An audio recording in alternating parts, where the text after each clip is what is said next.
Was over, people started coming up with all these challenges to the Legal Tender Act. So there were a lot of contracts had been made prior to this act being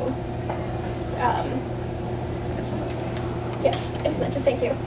And one of these cases, so Hepburn v. Griswold, made it all the way to the Supreme Court. And what happened in that was Mrs. Hepburn had a contract with Griswold for something around $5,000. And at the time, it was written in there that she would pay him in coin, and she repaid him in greenbacks. Now, this contract was made prior to 1962, prior to the Legal Tender Act, but the Supreme Court upheld that she had to pay him in coin. So the legal tender laws were ruled unconstitutional for a brief moment in history. So there was a case that went to and was decided in the Supreme Court. Mm-hmm. There have been many cases. Oh, really? The first one, Hepburn v. Griswold, the Supreme Court, under Chief Justice Salmon P. Chase, who issued the greenbacks, is now saying that the greenbacks are unconstitutional. And so this is 1870s? 1867.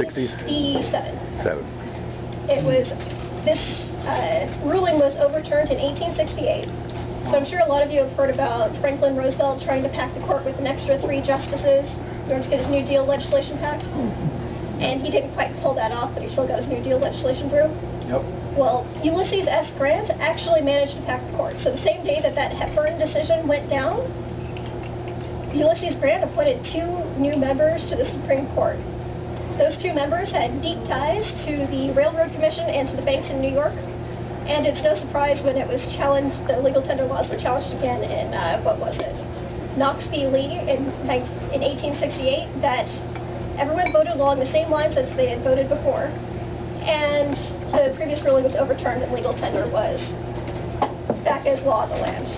And this has continued in a few other cases. There's also Parker v. Davis, and then there's also Juilliard v. Greenman. And in the Juilliard v. Greenman, it eventually went to an 8-to-1 decision supporting legal tender laws. And the one dissenter, Justice Field, was the only guy who actually quoted Madison and Jefferson in his writings. And he said that coin and paper/debt are completely different entities, and that the court, by conflating the 2 ideas, has completely mangled the banking of the United States. So, long story short, don't trust the Supreme Court. We don't already. So, next up is going to be David, who will be talking about Austrian capital theory. Okay, guys. Hi. Questions? Yeah, I think you said the format would be maybe ask 1 or 2 questions, and if there's a larger body of questions at the end, you talk about it. Yeah, we can do more at the end. I thought we were doing all at the end, so sorry. Yeah, no questions. There are questions. Currency and money and how it is structured is one aspect of the economy. And it has a lot of influence on what goes on, but it isn't the only one. The real proof of the pudding, as far as the average person is concerned, is what is the nature of his wealth and what is the nature of his standard of living. Did the currency changeover cause a run? I mean, we know what happened in ancient Athens, but after all, Athens was under a debilitating war.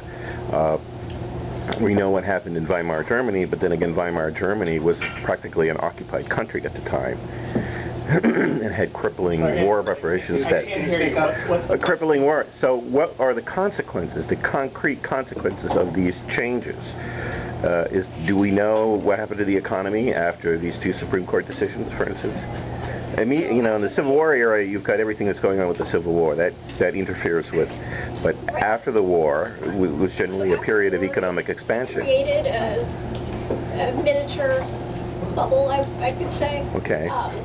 What happens, as I mentioned with Gresham's law, the artificially overvalued currency, the greenbacks, were used more in circulation. So the repayment in coin, if you ever had to challenge this contract, the court would say you repay in greenbacks, not in coin, which was illegal. So the policy of the country artificially favored the debtors. And also at the time, this is when we had a bimetallic standard, so there was both gold and silver was artificially overvalued compared to gold at one point. And so a lot of these factors all played into the economics of the times. I mean, you had the free silver movement of the farmers. So the farmers were in debt to pay for their land, and they couldn't do it, so they really wanted the inflation in order to pay back their debt. Right. So the policy of the federal government was to support the farmers at all costs. They were the largest political bloc at the time, and that's sort of what started the whole. But the populist movement eventually lost. I mean, the they were ultimately allied with the Democrats, and the Republicans, whose base of power is Eastern economic interests, basically ran the country for most of the period. Were even the Republicans? Actually, Grover Cleveland was able to bring back 100% payment on the greenbacks. Grover was the exception that proved to rule the Democratic Party. Right. He was he was more conservative than the Republicans were at the time. Well, the Republicans weren't the conservative party at the time, you have to remember, right? The Republican Party was the party of Abraham Lincoln. They were the war party. They were the, what is it, the Whigs of the time. So, I would never say that the Republican Party at the time was conservative. They didn't really start supporting conservative ideas until the Woodrow Wilson-ish era. Not really until Nixon did they. Republicans then, kind of, and well, they Democrats opposed the as well. New Deal. But that didn't really mean anything because Hoover had plenty of stuff going on. And also to answer your question about what the effects of these inflations are, in general, so we'll talk about the Austrian business cycle theory of how it affects, what gets produced later. But in general, if you have significant inflation, it takes a big toll on the middle class, because the middle class are the most likely to keep most of their wealth in just currency, whereas the wealthy will generally own assets like stocks, bonds, real estate, etc. So it has to affect doing that. So next up will be David with Austrian capital theory. Thank you. So maybe this will flow naturally from currency to capital.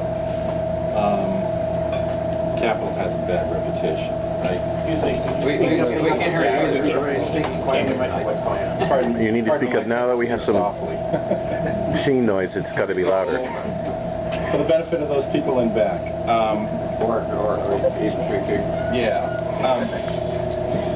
Capital has a bad connotation. It's the root of capitalism, which is Not on this crowd. believed in the common parlance.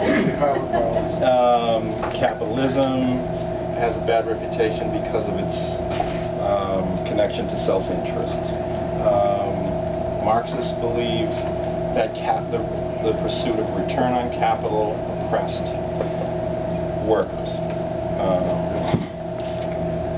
So capital, the Austrians have a unique perspective on capital.